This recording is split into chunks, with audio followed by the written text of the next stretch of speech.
This is April 14th and April 19th, and we are in Las Vegas, Nevada at the CALLERLAB convention, and this is the session on judgment for callers. Is that the CALLERLAB judgment session? Yes. How do they say it in the direction? Anyway, caller judgment. There we go.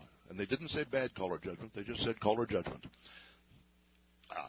I am the MC for this session, Jim Mayo, and to my left we have Doren McBroom. Are you still from Maryland? Yes. And Masaharu, otherwise known as Doc Hiraga, from Japan. And we are talking today about caller judgment. And the reason we're talking about it is because Doc thought it was important for us to talk about it. And he persuaded CALLERLAB that we have never had a session to talk about caller judgment. And it is, in fact, a rather important aspect of what we do. I had not really, I realized as I started interacting with Doren and Doc that I had not given a whole lot of thought myself to what is caller judgment and what's involved. And as I started to think about it, I came to some conclusions, and my fellow panel members are not in 100% agreement, but let me set out for you. They're at the top of the handout. The first discovery that I made in my own mind was that judgment is a process. It involves making decisions about what we're going to do, and it's based on our evaluation of the situation and the selection from the alternative behaviors that are available. And it then came to my realization that if I was going to make a decision about whether my judgment was good or bad, and get somebody else to go along with my decision, we first had to agree on what the objective was. If we were looking for different outcomes, then your judgment about my behavior would not be the same as mine. And finally, that the evaluation of that judgment can only be based on an objective, a goal, about which we agree. Otherwise, we can't have much of a discussion about whether our judgment is good or bad.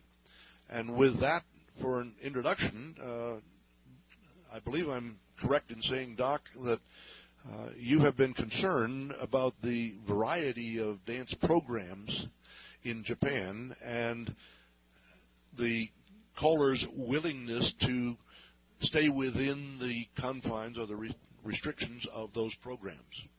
And it was that brought him to suggest this session.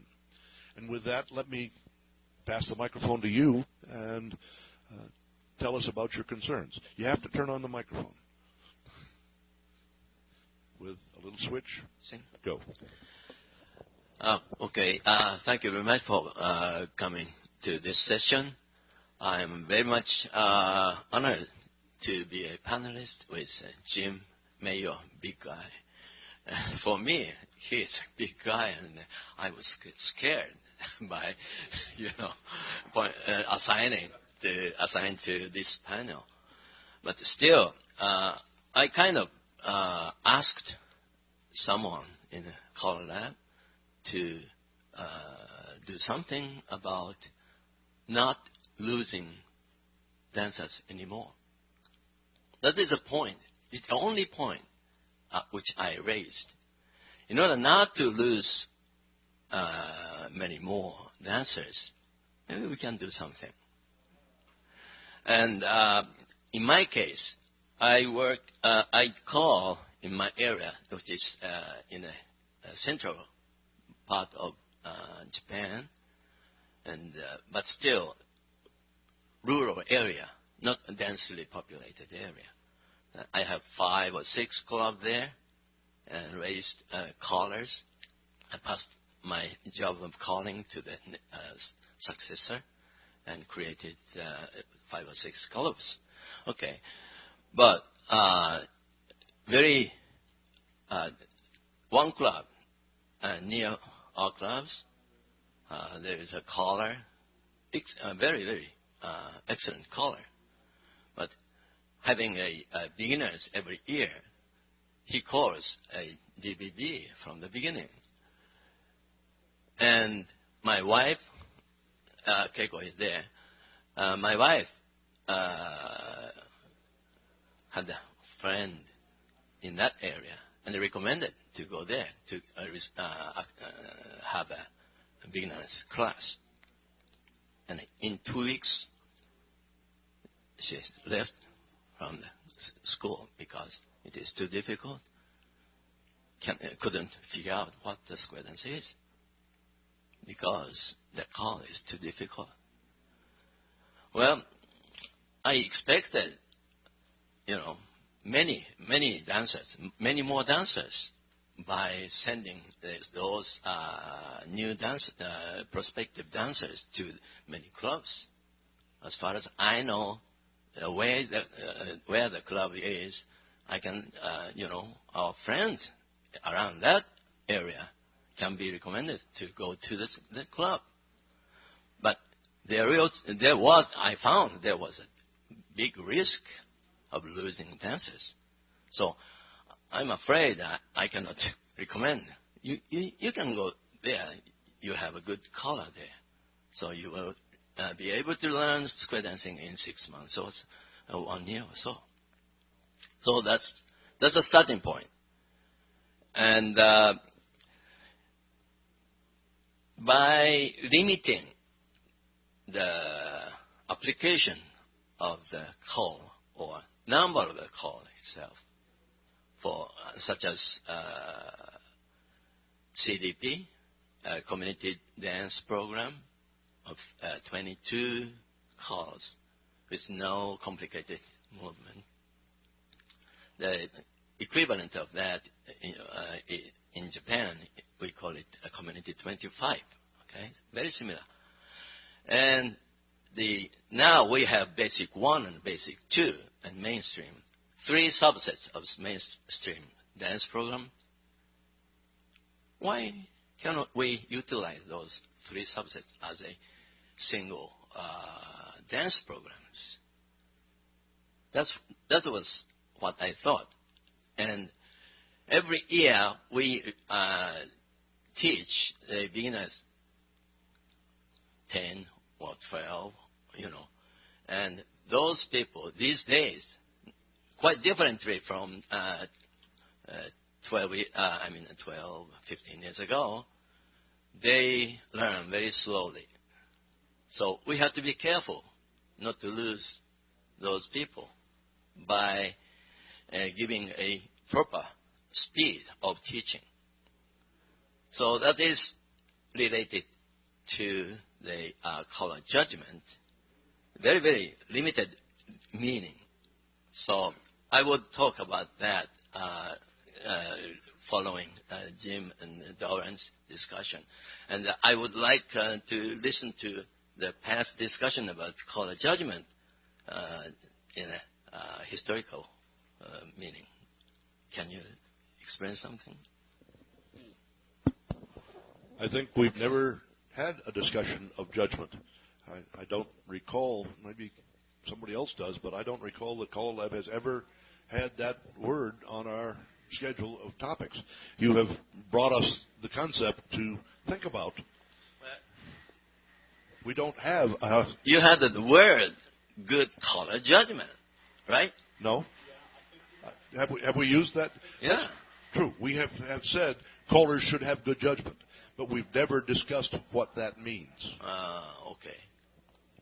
We are doing that for the first time today. Okay. You want to weigh in on this? Sure. Doren McBroom. Thank you, Jim. And Jim is a giant in the community, but he's a gentle giant, so it's okay.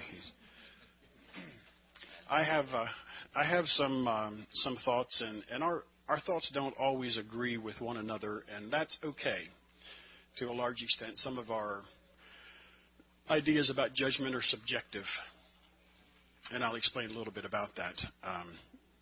But first I have some quotes I want to share with you. The first one you've probably heard before is good judgment comes from experience. Experience comes from bad judgment.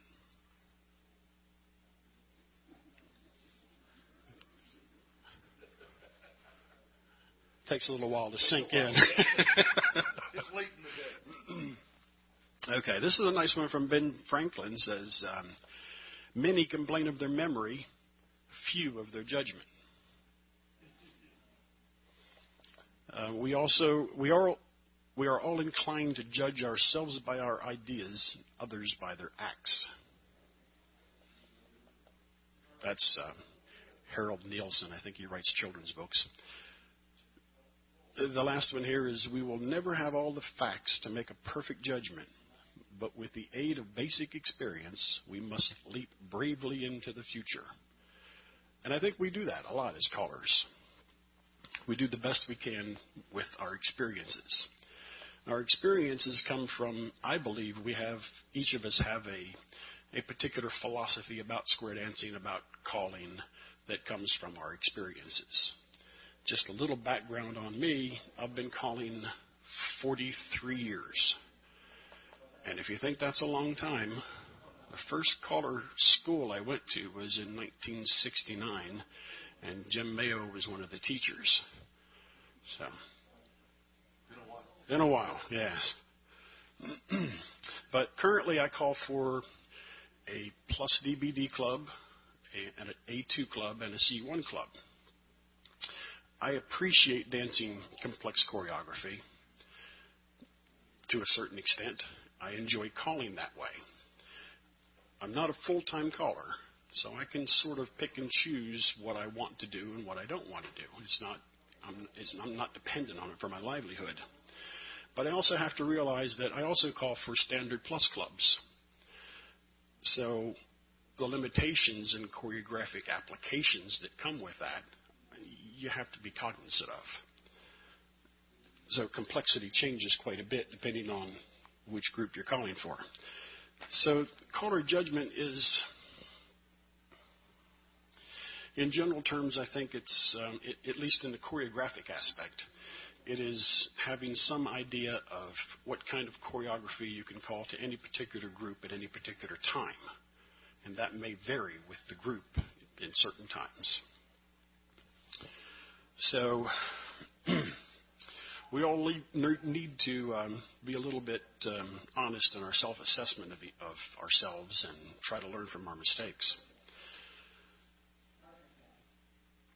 Moving on to a little different topic, the mistakes. You've probably noticed at some point somebody calling and making a mistake and trying to hide it, trying to cover it up. Many dancers will realize what's going on, and that gives them an impression of you that may not be the best. In my opinion, at least, it's probably not the best to try to cover up your mistakes or to blame the dancers, particularly to blame the dancers. In caller schools, at least in some caller schools, I know that they teach you to never apologize. The philosophy there, I believe, is that the dancers need to have a confidence in you. You need to develop a trust that they can actually believe that you're in control, that you know what you're doing, that they can actually do the next call, whether they know how to do it or not. As long as they can follow the rule, they need to have a sense of confidence. And if you're constantly apologizing to them for doing the wrong thing here and doing the wrong thing there, it erodes that confidence. If you find yourself doing that a little too much, then you probably need to work at home for a while before you subject dancers to it. So keep that in mind. I don't think it's bad to apologize. I apologize occasionally to dancers, and once you have a reputation, once you have a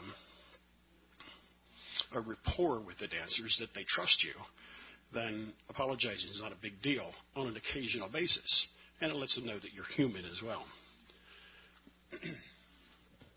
Okay, that's one part of the how judgment plays into our calling. Just a little bit about music. in my opinion, now a lot of this is my opinion as we go about this because we don't know, right? We don't have agreement. We don't have boundaries set up yet, and we may never, but we're working in that direction. As far as music goes, there's an awful lot of boom chuck music out there, and it's wonderful to dance to. It's easy to call to, as long as you don't use it all night long. By the end of the evening, it's just, I don't know, it just seems very repetitive and very boring to me, and maybe I'm just alone in that feeling. But so change up your music a little bit. You know, use different rhythms, different types of music in your calling. Applications, choreographic applications. If you're calling to a standard plus club in my area, and in probably other areas, the standard plus group, we don't have mainstream at all. The standard plus group dances most of the mainstream reasonably well, and probably half of the plus program reasonably well. And you have to kind of figure where that line is, what you can call and what you can't call. And it comes with experience in that particular area or for that particular club in some cases.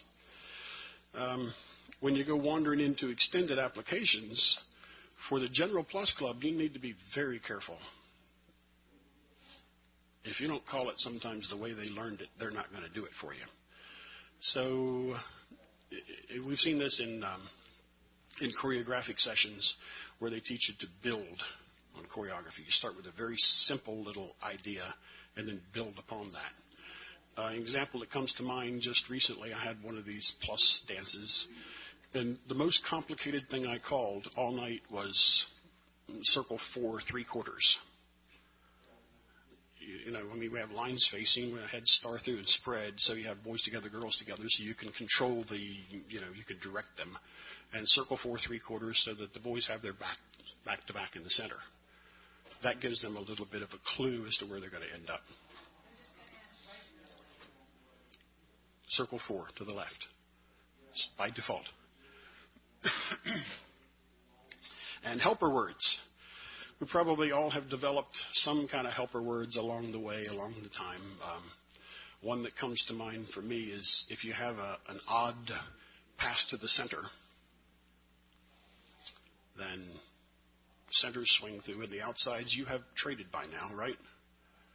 Because they may not be. They may just be standing out there in space waiting for you.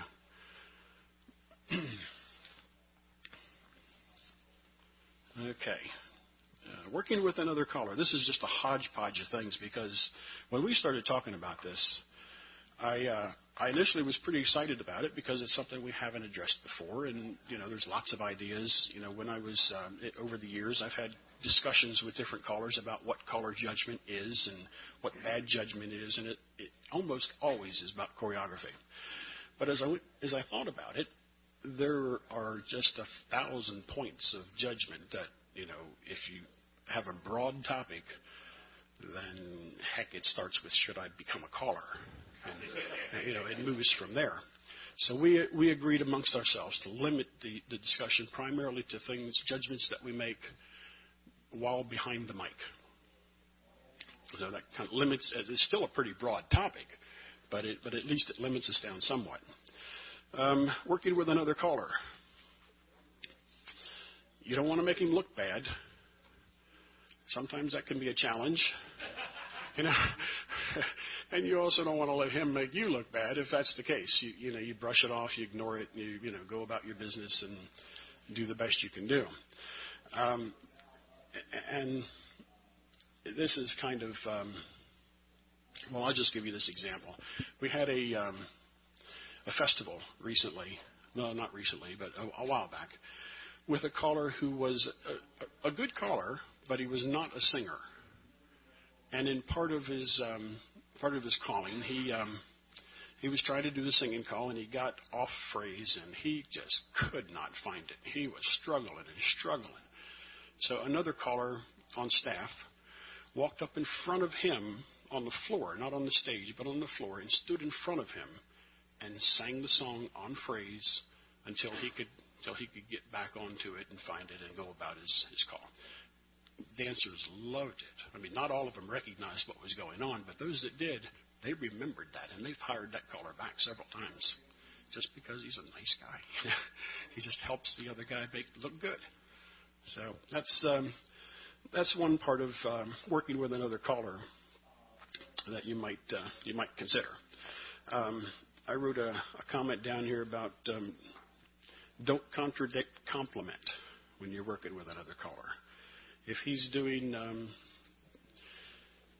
if you're doing a workshop with another caller and he does AC-doocy, whatever it is, then when you get up to do the next tip, you start with a few AC-doocies. You follow on to what he did, and then you move on to what you were doing, and hopefully he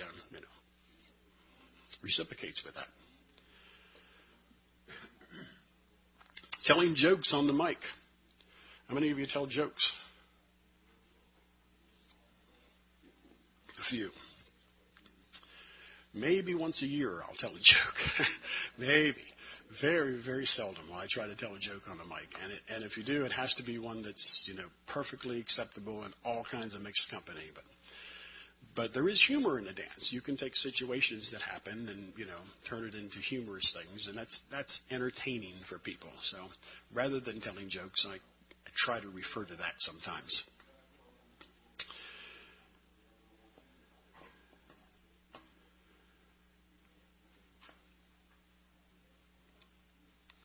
Timing, tempo. We talked about tempo some. Call timing. When you're working with some groups, you can call right up to speed, and we all make a judgment about what speed, what tempo to dance at. Personally, I like right around 128. Sometimes a little faster, maybe, sometimes a little slower, but right around 128 is where I like to dance. I like to call that way, and it seems to work for me.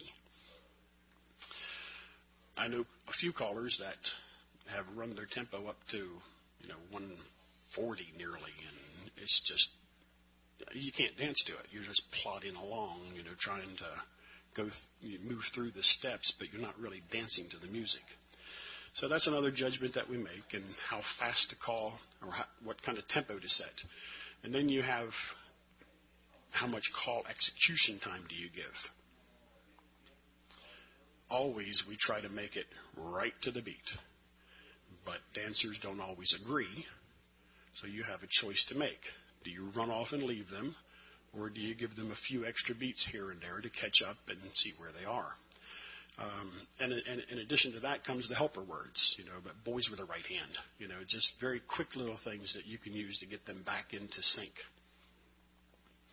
So those are some of the thoughts that I had about the judgments that we make. I don't know if Jim has something you want to follow on with.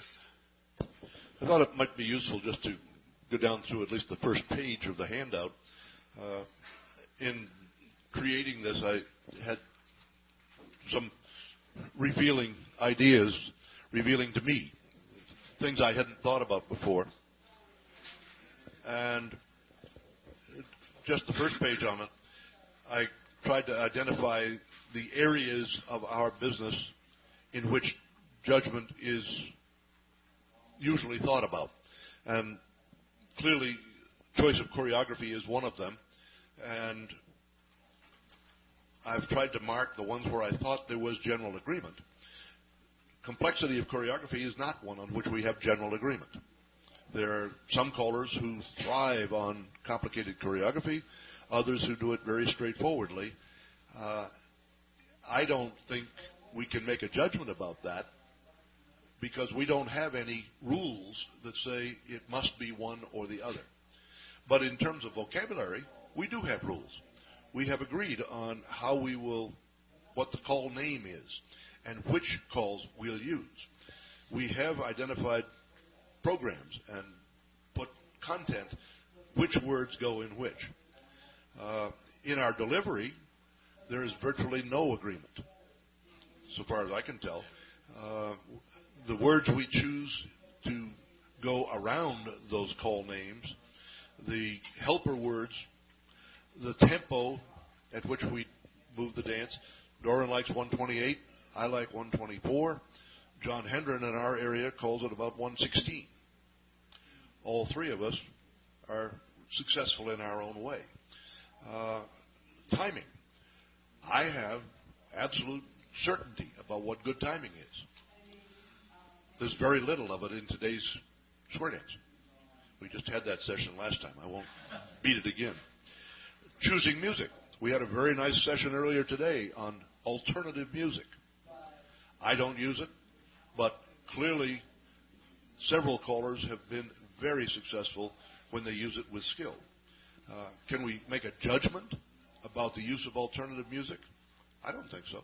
I don't think we can say it's good judgment to use alternative music or it's bad judgment. We don't have agreement on the goals. Word selection.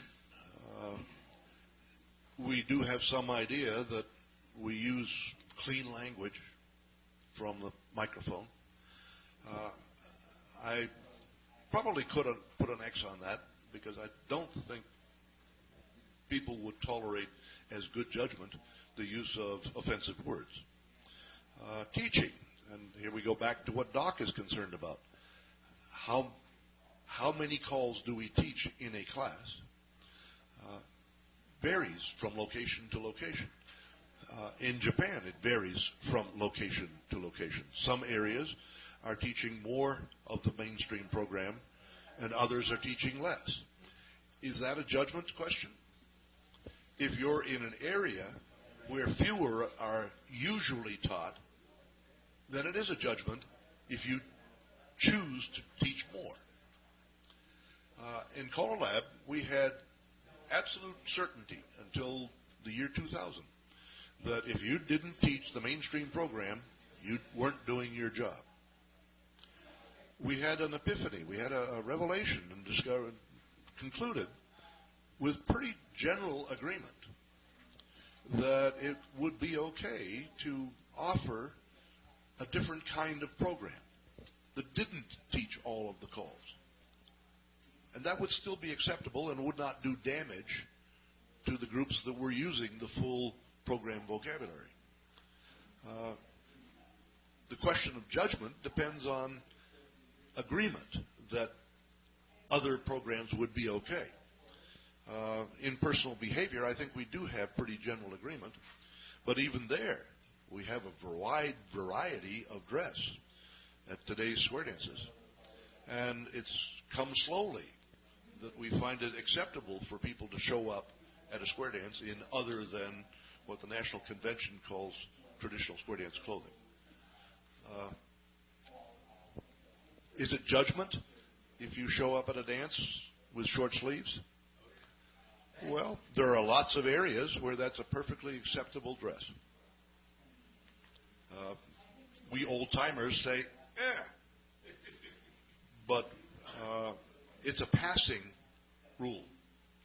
And back to my original conclusion, which was surprising to me, that judgment depends on agreement about the objective and the way you're going to get there. And Doc, I think you wanted to talk more about the various programs that are available in Japan. Let me explain my background. In Japan, I think I talked this in a basic 2 session yesterday, that we are in a risk of losing dancers, but the fact is that calls and applications to be taught in the first 3 months period. What is that? In my case, Community 25 is just enough, okay? And those things must be optimized by good caller judgment, that's for sure. And the listed calls are called by club callers, sometimes from different arrangement, boy arrangement, without recognizing how difficult they are for the beginners. And the key words is standard applications, number of calls, and then the teaching order, and teaching tips. And the serious situation is the use of intricate application, as I said before, for the beginner. Are you choosing a good dancers? That's a question. And the victims of the selection of the good dancers will never speak highly about square dancing in the society. That's what I am afraid of. The effect of demonstration. This is another example. Demonstration, we have been thinking that demonstration is good for promoting square dancing. But I found that in some situation it is too bad because the beautiful costume and using English language and calling and very smoothly, and in the square or the market mall, square, and people passing by look at the dances. Oh, this is not what I do. And they leave within 5 minutes. They are not attracted. This is something we can see, something that they can see, but that's not fun for them. So, also, does a fluent English call attract the people in Japan? No. But we still do that. I don't think that's a good judgment. My judgment is that how the dance is done should be shown to the audience. If you do this at the shopping center square, okay? And how easy it is, how interesting it is to do the square games is what should be shown to them. Then they will ask, oh, can I join? Is there any kind of clubs near here or something like that? We have to have that kind of response from the people. Okay, my observation is that only by joining the square, they will understand what the square dance is. Don't show them. Don't listen to the English fluent call. That's my thinking. This is one of my judgment. Do you think my judgment good or not? Well, that's the first thing I have to think about it. An English call easier for English speakers. Is that true? Well, in the beginning, English call doesn't need to be explained, so it's easy. But I think once the dancer get to the point where they starter, that doesn't make any sense. It's not start. It used to be some meaning, but starter is left and the right hand, so turning one quarter to the other wall. Well, that is already not English for Japanese people, just a code name for the movement. That's it. So, if you go farther than that stage, many more calls will be just the code names. If you go to a C1, that's all the code names, I guess. So, I think the difficultness is same in Japan and here if you use any kind of intricate call. Do you agree? Okay. Good color judgment depends on the given situation, as Jim said. And however, the importance of do not lose anyone in your class or in your club. That type of attitude doesn't change. The importance of that type of attitude doesn't change. So my draft of giving a presentation here is that the good color judgment versus do not lose anyone attitude. Not that these two words doesn't mean the same thing, but we have to compare good color judgment, do not lose anyone attitude. This is a difficult thing, I think. And the background in Japan, okay, if you don't, yeah, I think many of you had the JSGA brochure, and it included the graph of the membership increase. It's going up every year. But now I analyzed this in the past 5 years, the increase rate is going down. My observation is that next year it will flatten, no more increase. And then after 5 years, maybe going down. Because the age of the people who start learning is getting higher and higher. And they don't much time to use for learning. So we have to be careful. And I was very glad to hear the speech of Mike Systrom this time in the opening speech. Let's make a lower branch on a tree, reachable branches, before going up to the plus in 9 months or so. The people's capability of being comfortable in learning up to plus, which is already 99 codes or something, in 9 months is very, very, I think, very high capability. So you have to choose people. That means many are pushed away. But my approach is totally different, as I presented in a basic 1, basic 2 session. If people come into our beginners class, okay, if my teaching is too fast, please go to the next room. I will teach to your speed of learning. And if you think you are comfortable with experienced dancers, my calling will become very fast. If it is okay by pulling and pushing, and then it's okay. That's the way to learn square dancing, in a way. In your judgment. Yeah? In your judgment. Yeah, my judgment is that is the way. Yes.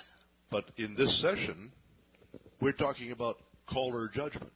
And the question we need to look at is there a universal judgment? Can we say judgment is good or bad, that his judgment is the right judgment? For many, many years, we in square dancing accepted 80% success as the right way to call. I'm not sure that's changed a whole lot. And you're saying, let every dancer succeed. That's different from an attitude that we have had in the past. How many of you think that attitude has changed? Do you think there is... How many of you think that a caller should be trying for 100% success? How many of you think you can't do that? Okay. We have a room full of people on a very important point about judgment, and we don't have agreement. We got a choice. We got qualifications, and I'd like to open up some discussion. I'll let you start, but then I'm going to ask Walt to pass the microphone. Okay.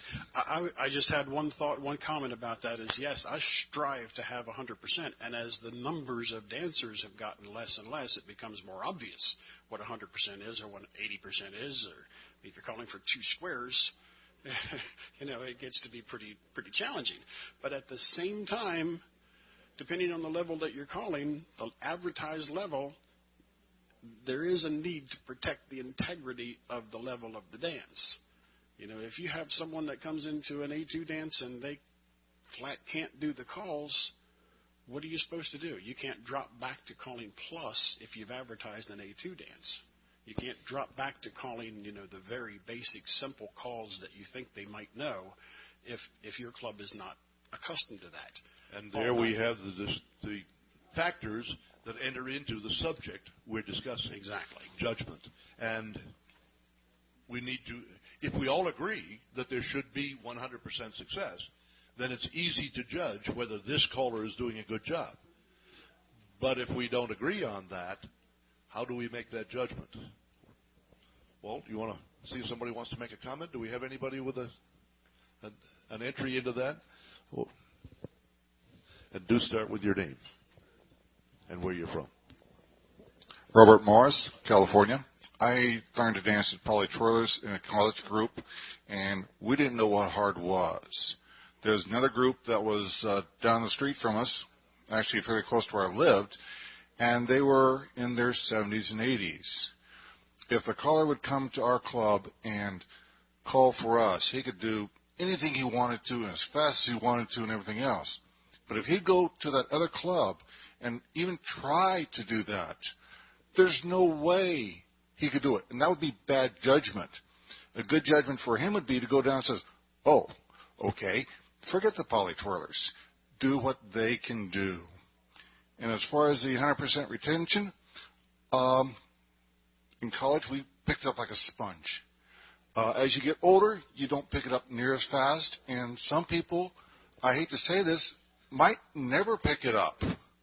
And then at that point there, you might, okay, you have a choice. You lose this one person or you lose 10 people. But if you're going to have to lose one, you need to not just kick them out. You have to do it diplomatically and all that good stuff. But I'm lucky. I've never had to do that yet. You're lucky. We got another comment down back.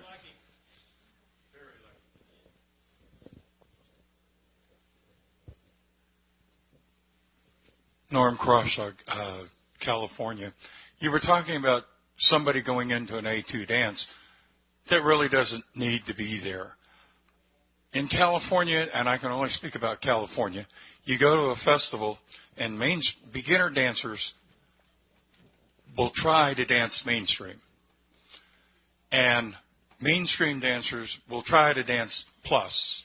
And plus dancers will try to dance advanced. And on up the chain. As callers, we need to try to teach our dancers good judgment. We can only try because we cannot plug in something that says you will have good judgment. But we need to let them know that you're going to do yourself harm and you're going to do other dancers other dancers are going to do harm to you by stepping up a step when you're not ready for it. And a caller's judgment on what to call between, I know the Poly Twirlers, I've never called for them, but I hear they are spectacular. You can do spin, chain, flush the tank, and they would do it. They may not know what to do, but they would do it. Okay? But that caller who steps over here, his first tip, has got to be break even. See what your dancers can do. Make the judgment on the dance corresponding. Let me interrupt here to say, do we agree on that? How many of you think that a caller must adjust the call to accommodate this weak club rather than calling the dance they'd call for the other one? You all agree on that? No, we don't have agreement even on that. I have a comment on it, though. No. Yeah, go ahead. I'll yield the floor. I've been Andy Shore from Fort Lauderdale. There are festivals in which hours are billed as take no prisoners, or WFH. I won't say what that stands for. And in those cases, that judgment is not appropriate.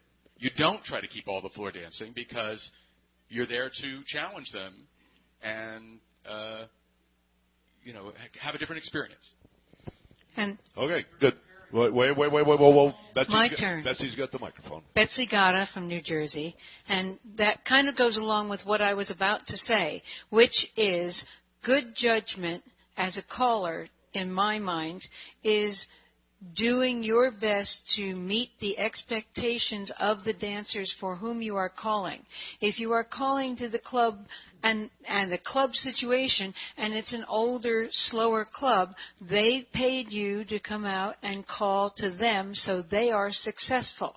If you are calling to a group of take no prisoners, upper stratosphere challenge dancers, they don't want to be babied, and you will not be doing a proper job for what their expectations are. So good judgment to me is, as a caller, I am doing my best to meet the expectations of the dancers for whom I am calling and create success for them in the success that they expect.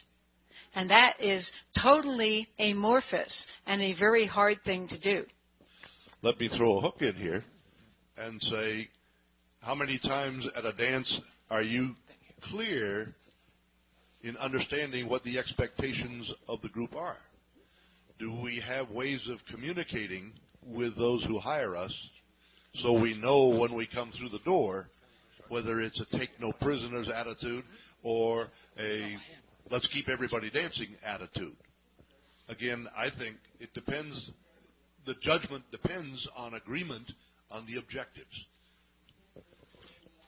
Jim Wass, Riverdale, Maryland, and building on Norman's comment, how do you, panel, promote that agreement, that good judgment in the dancers? I have an answer for it. When I negotiate with the club or for whatever group I'm calling for, I ask that question as part of the conditions of acceptance. And I would not accept a take no prisoners event. That's not my bag. That's not what I do. I did a funny week recently. I did a senior thing on Thursday. I did an 8-2 club on Saturday and a handicapped group on Sunday. In that, you must have an understanding of the expectations as part of the contract agreement.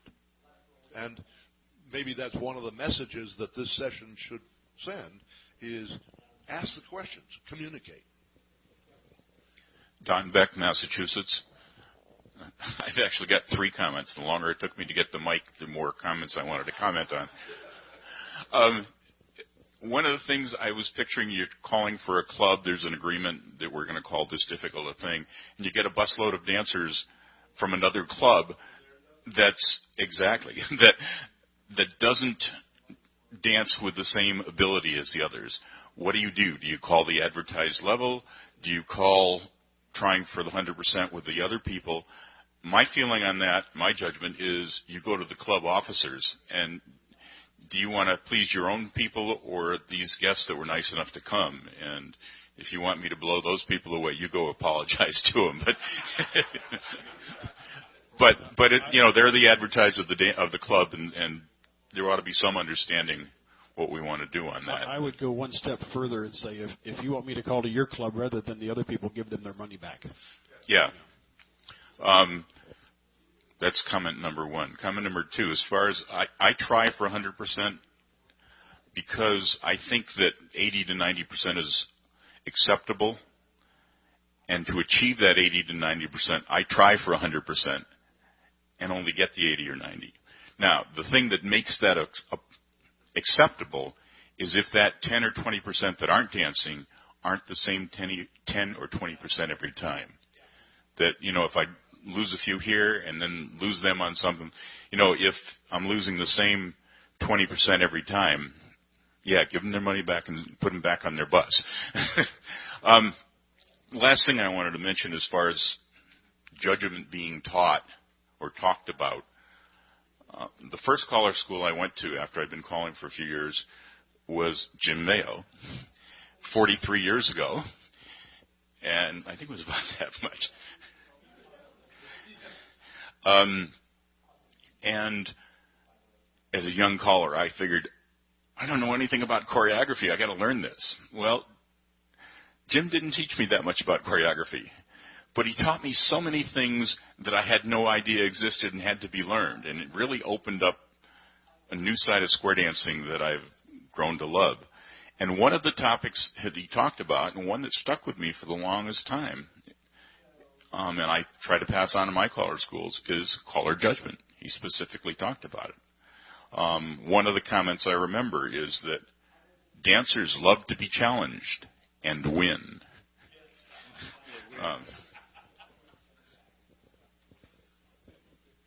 I just had a couple of things I wanted to say. Was there is the flip side of the coin. An example that came glaringly to mind was the A2 group that I call for is not a strong A2 group. A lot of them have dancers that have been dancing 40, even 50 years, and they don't necessarily move as well as they used to. And you know, we have younger people and other people that are more competent, and they come to dance, and that's, they have to accept the fact that this is the way we dance advanced here. I give them a little more time. I don't back off of the complexity 100%, but I do back off of it some. I always, have something to show them that's a little more on the complex side, and I always give them some instruction, some help, and some extra time to get through it, but I don't avoid it. The other dancers that come, guests that do come, or some of the younger people that do come, they have learned that this is what we're doing, and they either accept it or they don't. So there is that flip side of the coin too. You have to look at whatever group it is. The other comment I had was in Andy's comment about the take no prisoners. I agree in principle, but there are limitations. There are, in a lot of those take no prisoners, people have pat squares. People get a square and they keep it for the entire session. And boy, you can have one hot shot square, and that caller can just call to that square and kill the rest of the floor for the entire session. And that's a little beyond take no prisoners, I think, my opinion. Let me respond to that. I agree with you, in my judgment, that I would back off as well and try to get a higher success rate, even if that square wanted to stay together. But it would not be my intention to get 100% success rate, because there will always, in those kinds of dances, there will also be a square that will never get it. I think down back, I wanted to comment on this particular thing. Let's take turns.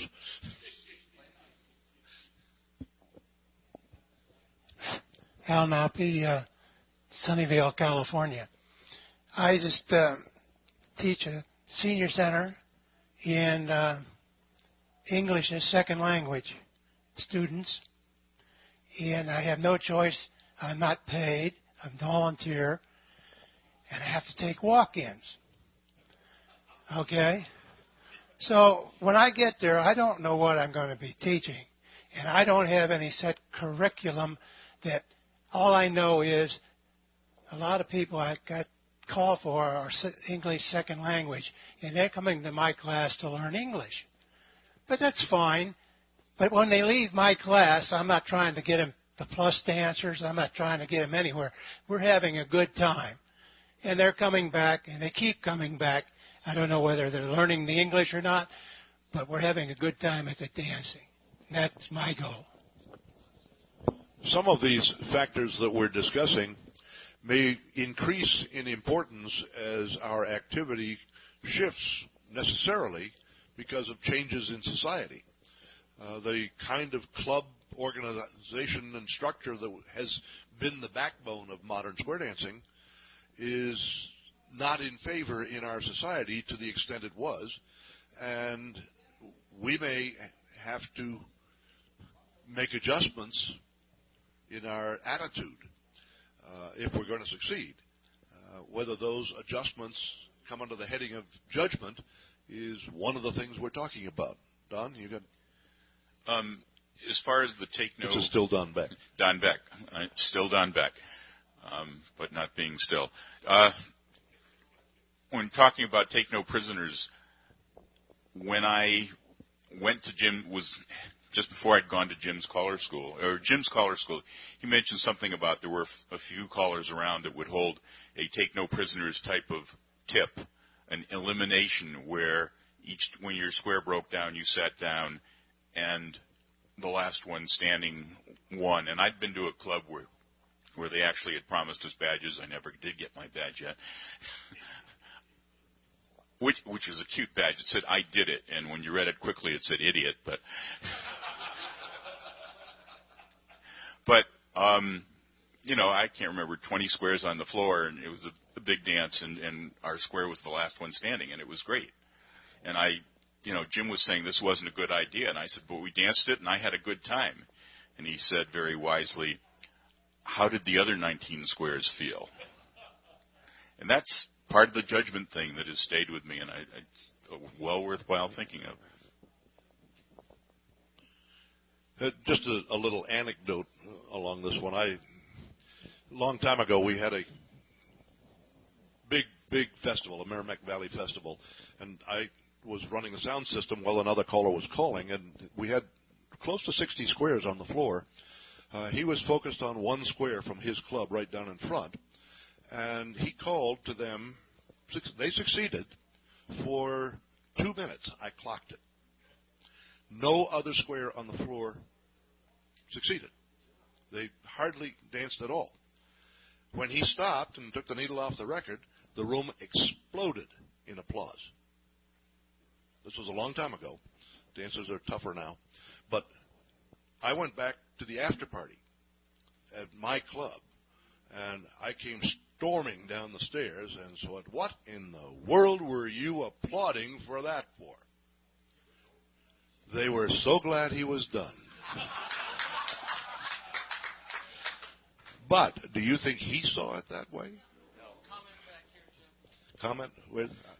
Lynn Strobel from Montana, and we're in a rural area, and I've called for 33 years, I guess. In the first 15 years or so, I thought choreography and challenging the dancer was the most important thing in the world. But we got to remember, we're in the entertainment business, and those folks that come in the door pay their price to be entertained. And if we have to adjust what we're calling so that we entertain those folks, that's what makes them come back. And if you call like I do, the nearest club to me is 150 miles away. We don't depend on other clubs coming to visit. It's those 2 or 3 squares that come every week. And if we don't entertain them and we help them along, if there's somebody that's slow, we teach in the middle of the dance, and we help them get along. So by the end of the dance, they're all dancing. But if we don't do that pretty quick, our 3 squares is 2 squares and then 1 square, and then I don't have a job. I think that's exactly what Doc's been trying to say, isn't it?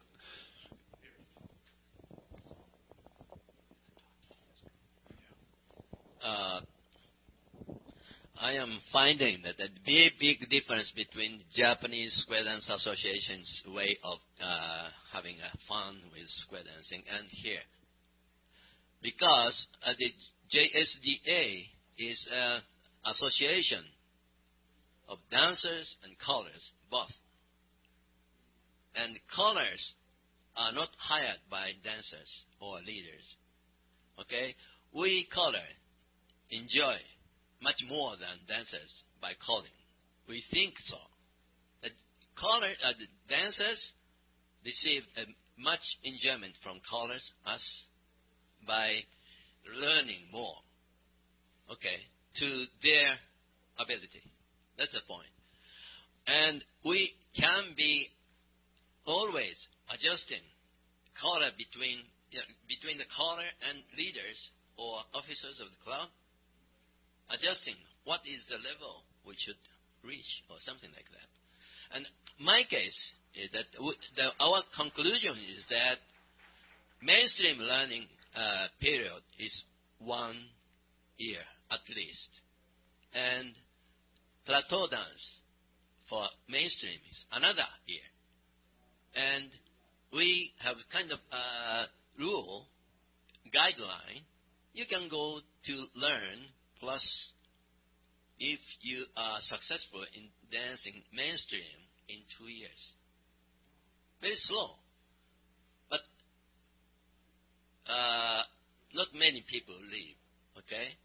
That is a case. But in the United States, dancers hire the caller, right? So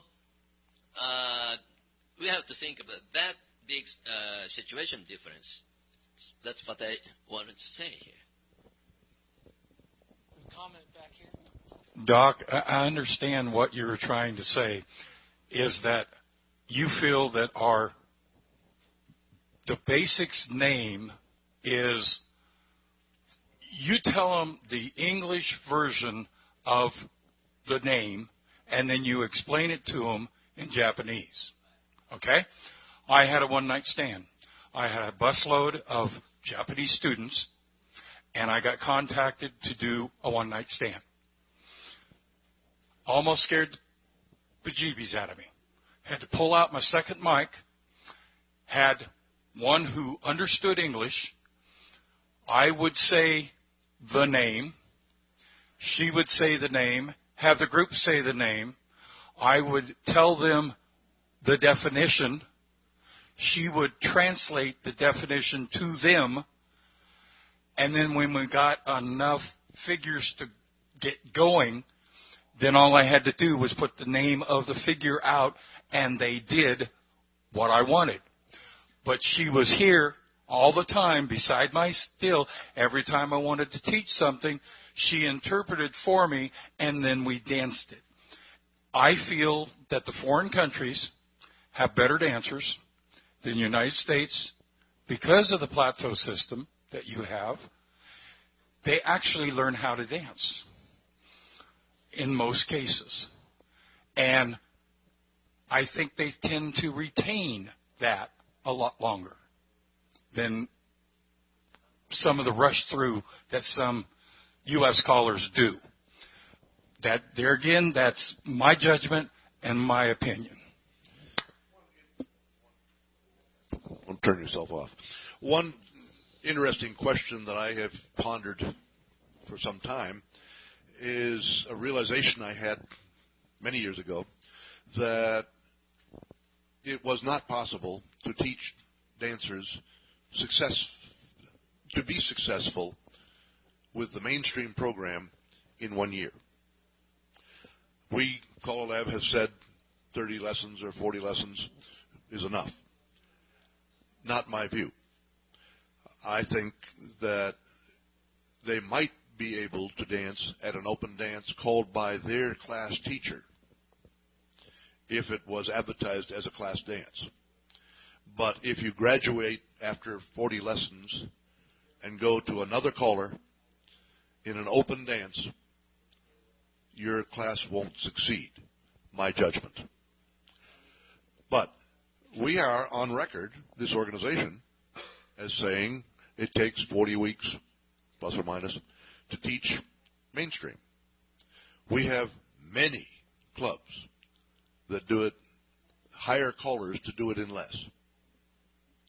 Is this something about which we could agree on a judgment? And I ask, how many of you think it is possible to teach a dancer to succeed at a mainstream dance called by other than their class teacher in 1 year? Does anybody think it's possible? Wait, say.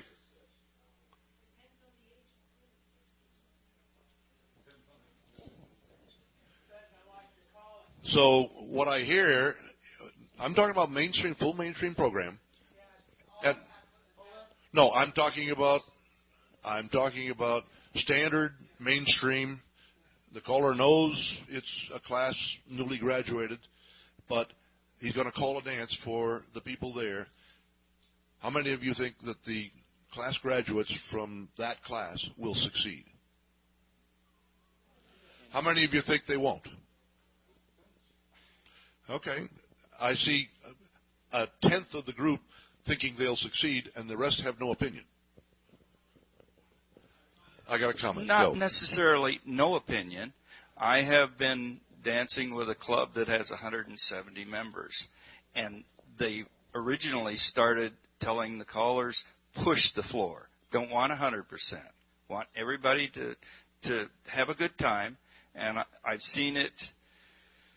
I've seen it go from that back to trying to get at least 90% of the floor dancing. I've seen callers do T-bones at a plus dance.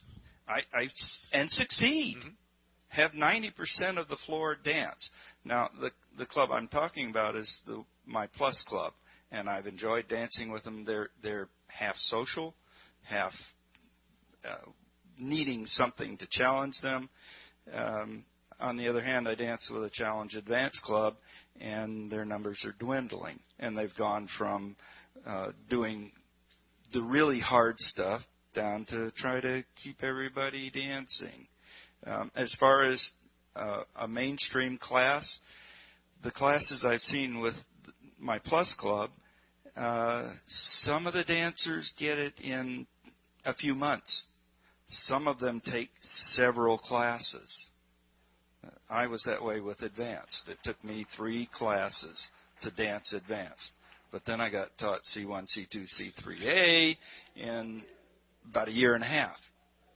So it depends on the dancer as far as how they're going to pick it up. So judgment on how to teach them, I think that's just an individual thing.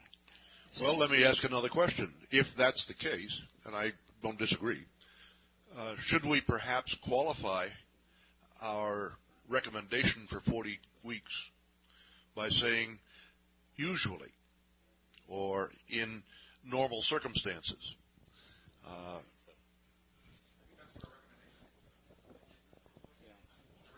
Isn't that the definition of a recommendation? It recommends that we use 40 weeks, not saying absolutely you can do it in 40 weeks. Perhaps we should be giving more emphasis to that qualification. Go. Kent Forrester, Silver Spring, Maryland. In my experience with the classes that we've had, students average usually between 30s to 40s.